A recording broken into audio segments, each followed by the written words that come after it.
Bună ziua!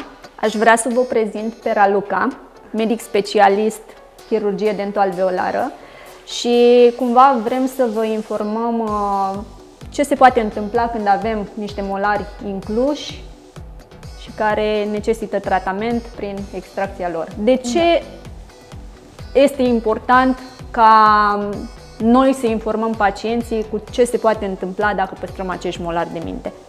Într-adevăr, bună ziua, în primul rând. Pe radiografie avem niște molari de minte incluși. Probabil în cavitate o să vedem numai părticica asta așa mică.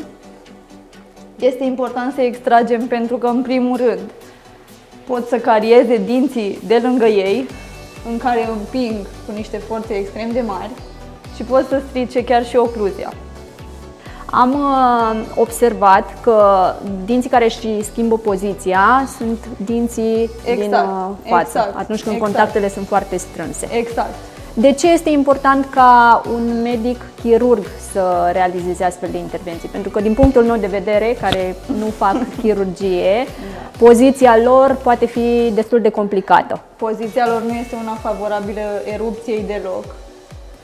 Și nefiind o poziție favorabilă erupției, nu este favorabilă nici unei extracții simple. De asta, extracțiile de molari de minte incluși trebuie făcute de cineva specializat în aria asta a chirurgiei, a stomatologiei. O să necesite o intervenție pe os, o să necesite să tăiem dintele respectiv și trebuie să știm exact unde și cum facem acest lucru.